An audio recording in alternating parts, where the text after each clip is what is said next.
Hey everyone, and welcome to ZEN and TECH, our podcast focused on centering your inner geek and using technology to help deal with the stresses of your connected life.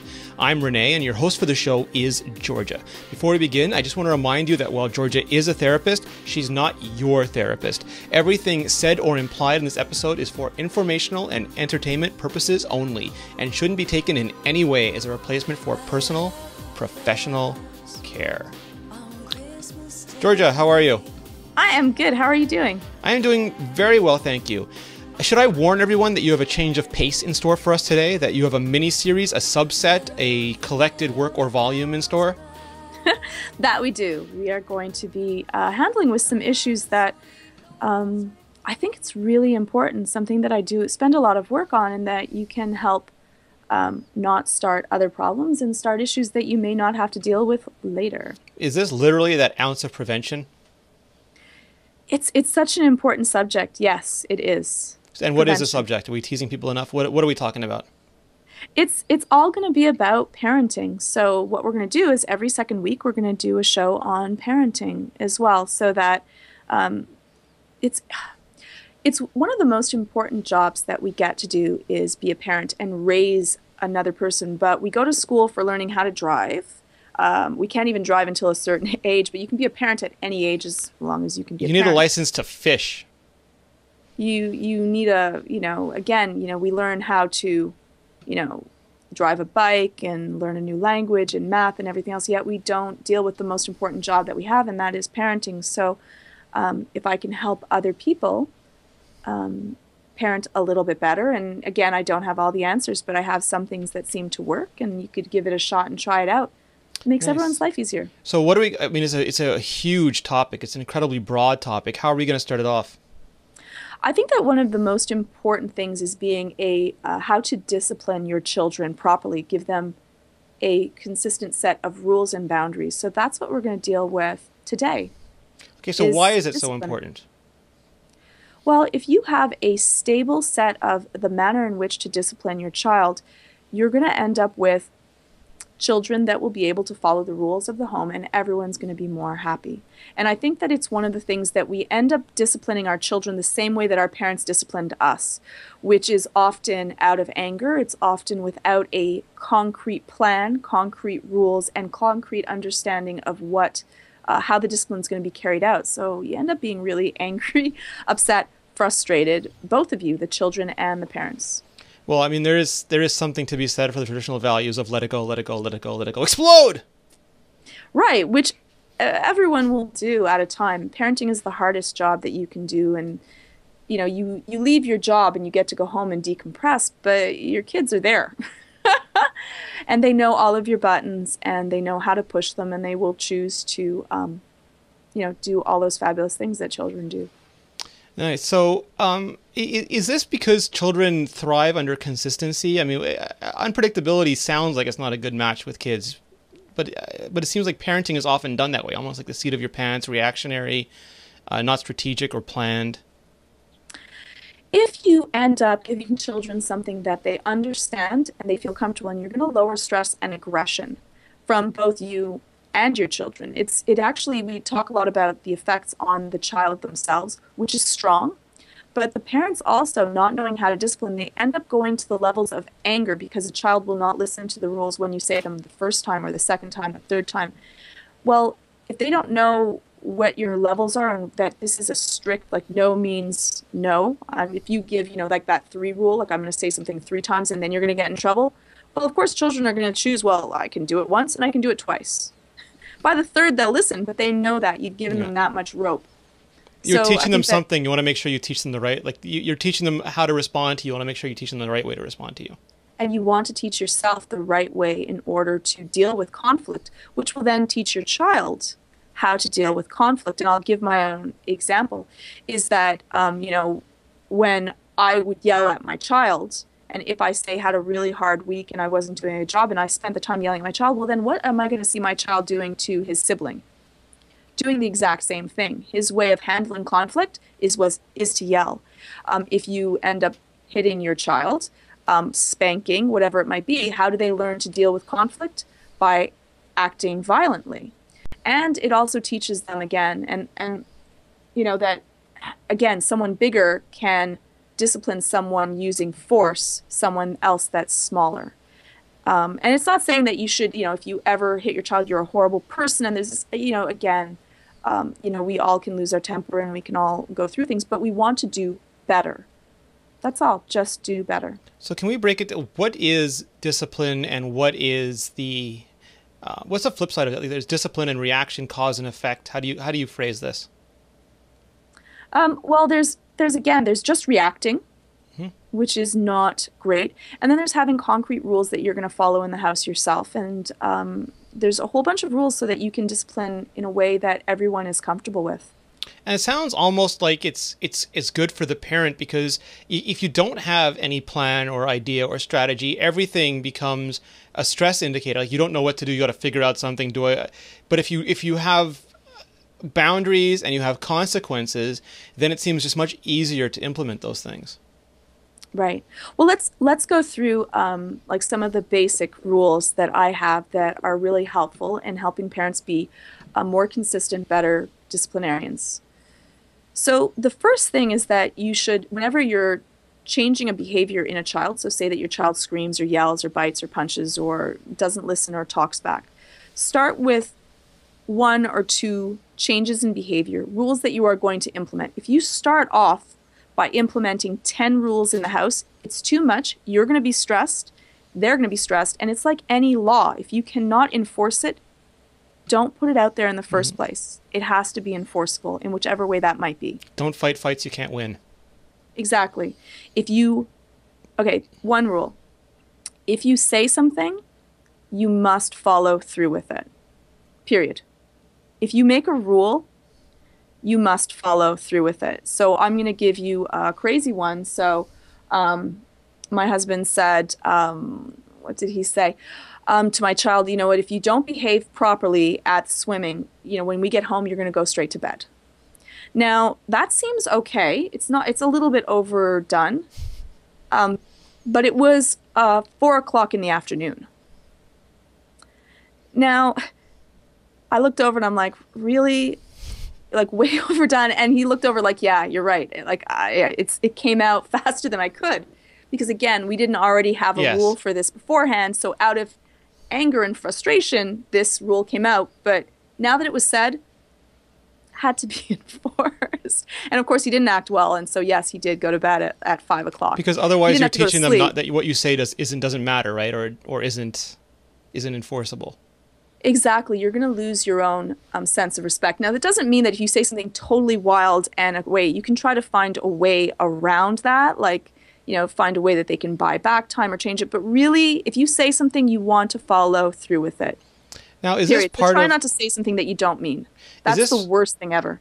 Is this part of, we did a show on setting attainable goals, and this sounds very similar. You're doing a few things at a time, and you're not trying to do everything at once. You're trying to set up a situation where you both win. The parent wins and the kid wins. Right. And Sock in the chat room says that, if you might be wrong, but you must always act like you're right. It's true. Again, there are some times that you can say, you know what, I think that I was way overboard with this. And I'm going to give you another rule that you don't have to worry. So you want to be consistent. In the end, it's about consistency. Mm-hmm. Predictability for the kid. Right. 2, you never want to decide a consequence in anger. You just don't. You're going to do something like, send them to bed at 5 o'clock. They have to stay in their bed awake, but in their bed for the rest of the night, which is a long night. So instead of having to do that, set what will be the consequences for certain actions beforehand, which almost seems like a lot of parents, when I tell them this, they look at me like, wow, that's actually a really good idea. We do that for everything. Jobs, do not say that this is going to be a consequence. A good working environment is not going to say, well, this is going to be the consequence for this rule after the fact. I'm going to arbitrarily decide it. You wore blue, you're fired. Exactly. Or the same thing with what happens about rules and laws in society. We don't know what to do if you're speeding. Yeah, we didn't really think that one through. Right. Now I've had a really stressful, angry day, and I'm going to give you a $5,000 fine. Or shoot you. And then the next day, you know what? I'm going to let you off because I'm feeling great. That's not what happens. It makes people feel stressed, anxious, and then we lose trust in the person because of that. I mean, there's an expectation of fairness in everything in life, and we can see that from sporting events to, we can fundamentally tell when something's not fair, when a rule is not being applied consistently, and we tend to rebel against it. And it would seem to me that we want to give that same sort of structure to the child when they know that action A causes consequence B. Then they're not as tempted to, engage in that activity. Right. Right.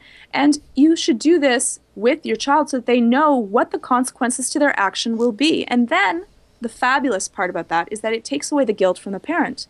They've already decided together as a family, if you're, one or two rules that are going to be newly enacted, what the consequences to those rules will be.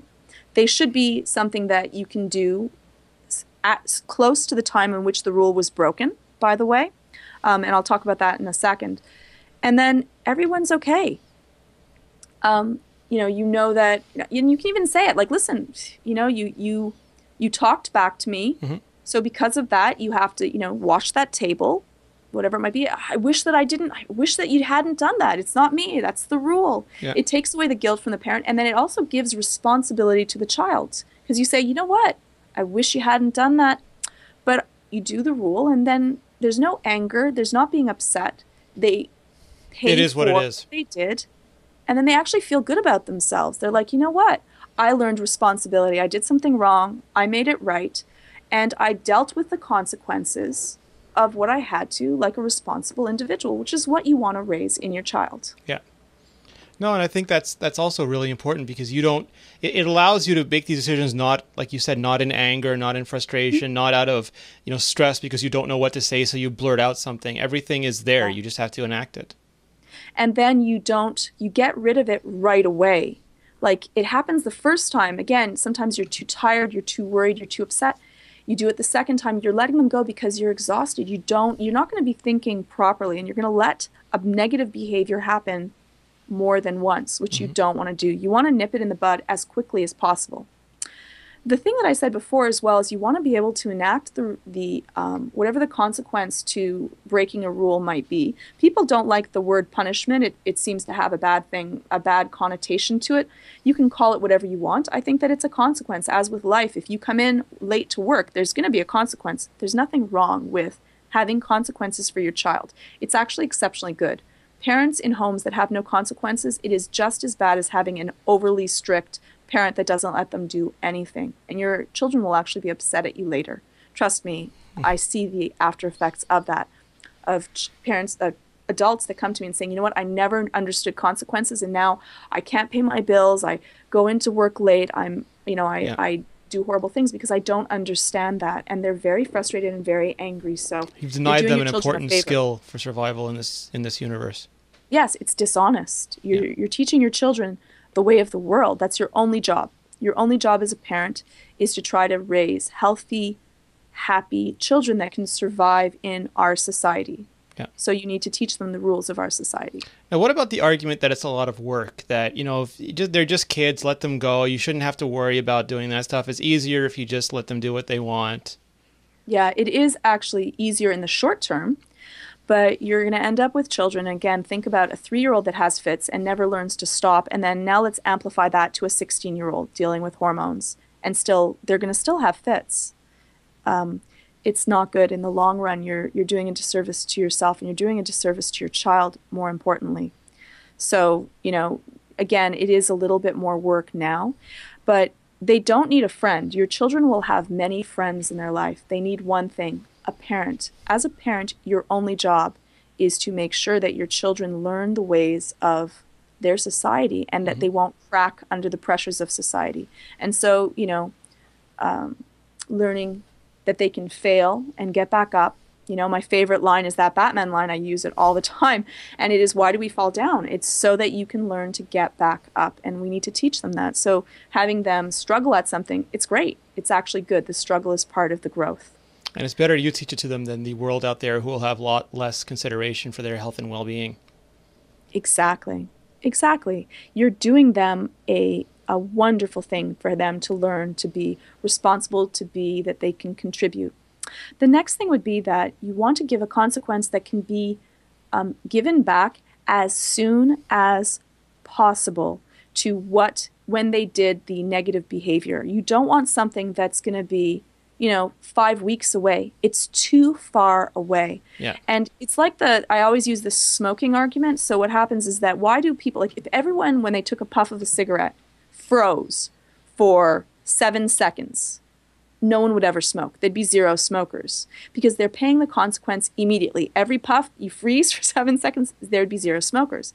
They say that every puff of cigarette, be it right or not, it's up to you, whatever you want to do with your body, but that, you lose 7 seconds of your life, but you pay it at the end of your life. And that's so far away so that people are like, whatever, I can't even see that consequence. The same thing with when you're giving a consequence to your child. That's why I love the timeout. They just sit down somewhere in a chair, anywhere close to me, and they have to be quiet. It's easy to implement. I can do it anywhere. It's non-damaging. They just are sitting down somewhere, but they have to stop what they're doing right now, which they hate. And I disagree with one of the basic tenets is that it should be like people always say, well, for how long? And the usual psychology says a minute per year.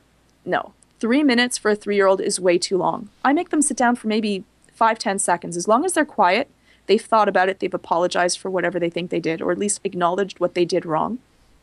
I'm good for that. If it's something longer, I might make them wait. If they're talking back, I'll increase the time. But I think a minute per year is way too long for them. It's not going to be helpful. Any child doing anything, even if it's for 3 seconds, they don't want to go and sit down. Yeah. And I can do this in a restaurant. I can do it in a mall. I'll just have them sit down on the floor. Have a seat. That's it. It's not an anger. It's done. They know exactly that they did something wrong. And it's finished. Yeah, it interrupts what they were doing. It forces a change in mentality, which allows for reflection. Right. It can be quick and easy. It should be somewhere where you can see them, so not in their bedroom. It's another mistake people make. Kids love their bedroom. Their bedroom has all their toys and amazing stuff there, and you can't see them. So they're not actually paying their time. They're having a blast. No, it should be somewhere where there's a common area. Of course, you're not going to want to do this with a 15-year-old. That consequence may be instead do a chore. Clean up the floor, help me out. And then after they've done their time, it's over. You cannot still be upset at them. Talk about it. If you're actually angry or hurt, let them know. You know what? It hurt me when you called me a name. It's not appropriate and it hurt my feelings. Mm-hmm. Be honest and respectful like you would hope them to be, and let them apologize and then let it go. Well, that's the hard part sometimes for parents. That's hugely important because you want to build that attachment, that what is it called? Empathy, that that they know that you're a human too, and that what they do not only has consequences for them, but an effect on you and the rest of the people around them. Right, exactly, and it also teaches you that that I'm listening to you, that I understand that we all make mistakes, and that's okay. When you make a mistake, there's a consequence for that mistake, and then after you try to make it better, and then you go on with it. And I think that that's a really important skill to teach children. Now, where do you fall? Because some people will say that the parent, like you said previously, the parent is right. If the parent says something, you do it. When the other school of thought where you try to discuss or explain or bargain or otherwise negotiate everything, like you basically treat any kid of any age as a peer and try to talk your way through things. That's such a good comment. They are not and I mentioned something that someone else mentioned in the chat room too. Triple J Wicks mentioned that, do you want your children to fear you? Is that healthy? It's a really interesting thing, and I'm going to talk about the lines in between that. Because often parents want their kids to be their best friend. And so they're so nice to them because they want that love, and they worry that if they are a disciplinarian, or maybe their parents were too harsh to them, so now they're like the pendulum. Our parents of one generation were very strict, and so we've slipped to the other side and been overly nice, like we're best friends and buddies to them. That's not good either. What you want, because again, they have friends, they need a parent, but do you want your child to fear you? No, you don't want your child to fear you. And I tell my children this often because they'll say, you know what, I hate you, how could you do this? It's not about fear. It's exactly what Roddy mentioned in the chat room. It's about respect. And I said, you don't have to fear me. I don't want you to fear me. But I do expect you to respect me. And there's a huge difference in between that. It's the difference between a authoritative parent and a disciplinarian parent, a dictator. Now, I am the dictator in the end in the house. Not everything is a democracy. It isn't. I'm the parent. They're not. And they should also understand that there's a hierarchy. There's nothing wrong with hierarchy. If my child is sitting in a chair and someone older than them is standing, they better get up and sit somewhere else. Why? Because if there's no other seat, there is a hierarchy. Someone else should get that chair. It's about respect. A respect for your elders, respect for your teachers. Unfortunately, children are so overly entitled. We've gone so far to the other side that they expect that they are equal to everyone else in their life, and it does not serve them justice, because when they have a boss and a teacher and other people that they have to listen to, they get angry about it because they're like, how could they talk to me that way? Well, that's because they're your boss or they're your teacher. You have to respect them no matter what. Even if they're wrong sometimes, you should act respectfully. It's going to do your child a disservice. So there is a difference between that. It doesn't mean that they shouldn't, know when you're upset, that they should listen. There's a difference. Fear is also, it seems very unidirectional to me. It's like I'm worried about a consequence of doing something, but I'm not trying to earn anything back from you. Whereas if it's respect, that feels like there's something positive coming from it as well. I'm trying to earn your respect. I'm giving you respect. It feels like a much healthier balance to me. Right. And I think that what it teaches them out of fear is to fear authority, to be scared of. Respect is different. Respect means that if someone is wrong, I don't want my child to follow a rule, even if it is told by a teacher, that is going to damage another child. So even if the bully in the class, which would be, again, the parent would take, often when kids will follow a bully and punch another child because they were told to, it kind of comes from that same type of base. They were scared, so they did it. I want to teach them that they should respect someone so that they can actually say, as Wix in the chat room says as well, that, they might say no to someone if it's something that is wrong. And that's a really, I hope that it can come across, because it is a huge difference in between that. So you said before you should start with a small amount of things and work your way up. How many rules are appropriate at what age, and how do you scale that up? It depends on the behavior. A behavior that's more explosive is easier to change than something that is gray. So I always say, if you're going to start just learning to follow rules, it should be something that's very black and white. So a parent will say, if a parent, biting, it's very black and white. They either bit or they didn't bite. They might say, I kind of gnawed on him. Well, that's fair enough. Discipline them. Swearing, talking back, it's very black and white. You either spoke back or you didn't. Something that's kind of gray might be, were you being disrespectful? There's a lot of different ideas of what is disrespect. That would be harder to deal with. So I try to pick something that is one or two things at the beginning for children that are, say, 6 and under, and maybe 3 things max even for children at any age. And that even goes for husbands and wives. If you are changing your own behavior for your children, say that you're going to put a rule of no yelling in anger, trying to be controlled when you talk. Maybe that would be just one, because it's so hard when your children are pushing your buttons not to act out. But, 1 to 3 rules is always about the number of what I want to deal with, because you have to enforce these rules. So you're going to put a whole bunch. It's too much. It's going to overload your child. And you're going to stop doing it because it's too much work. Both. So 1 or 2 rules, fabulous. If you're dealing with someone that's older and the rules are simple, 3. Yeah.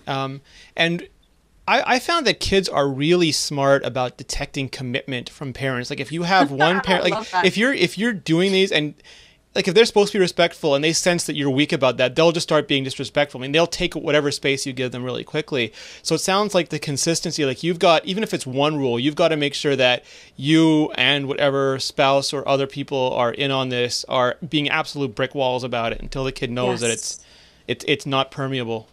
Yes, when you are changing a behavior, and I'll probably mention this on other shows as well, because this is so important.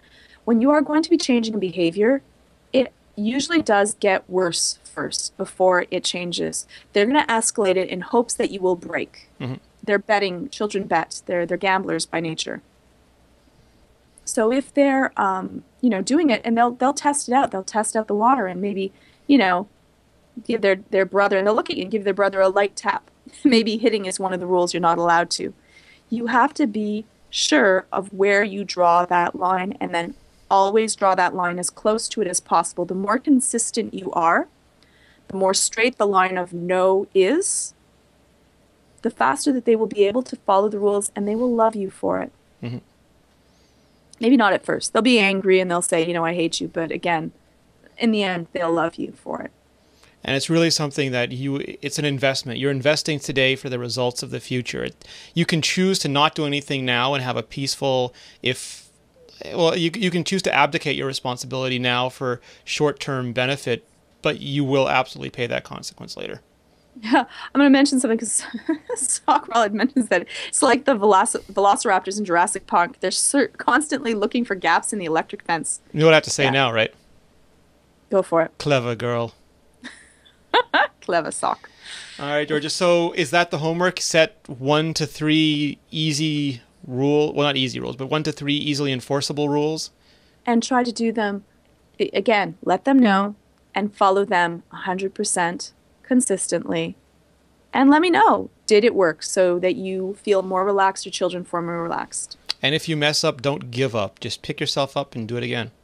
Oh, we all mess up. As parents, it's the hardest job, and none of us, including myself, are perfect. So you do the best you can, and you try to learn new tools. And if the tools work, fabulous. If these ones don't work for you, hey, one, let me know, because I would love to hear the tools that you use so that I can help other parents as well.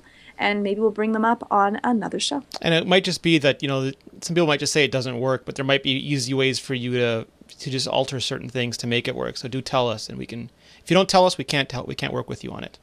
Exactly. Yes, and Master mentions that you can put the rules up on the wall so that it helps both of you remain consistent to them. Usually the consistency is the reason why a rule being enforced does not work. Yeah. Either you cannot follow it consistently, or when you implement the rule is not followed consistently.